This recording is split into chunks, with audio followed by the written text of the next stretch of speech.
Wait டக்குன்னு ஒரு tonic மனசுக்கும் மைண்டுக்கும் கேட்டு தெரிஞ்சுக்கலாமா?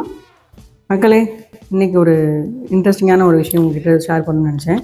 ஸோ ரீசெண்ட் டேஸில் பார்த்தீங்கன்னா நம்மளோட சாய்ஸஸ்லாம் நம்ம சாய்ஸே இல்லை.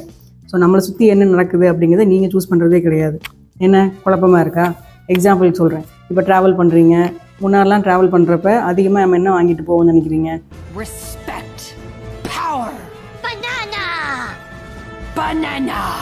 ஒரு ஓவர் நைட் ஜேர்னியாக இருந்ததுன்னா வாழைப்பழம். ஸோ எல்லா இடத்துலையுமே உங்களுக்கு ஈஸியாக வந்து அவைலபிளாக இருந்துச்சு.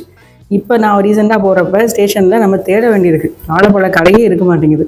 ஸோ முக்கால்வாசி என்ன வச்சுருக்காங்க? எல்லாமே பேக்ட் ஃபுட்ஸ் தான். ஸோ 5 ரூபா பிஸ்கட், 5 ரூபாய்க்கு ஒரு ஸ்நாக்ஸு, இந்த மாதிரி எல்லாமே பேக் பண்ணி ஸோ உங்கள் சாய்ஸ் உங்கள் கிட்டேயே இல்லை. இந்த மாதிரி உங்களுக்கும் தெரியாமல் உங்களை சுற்றி நிறைய விஷயங்கள் மாறிக்கிட்டு இருக்கு.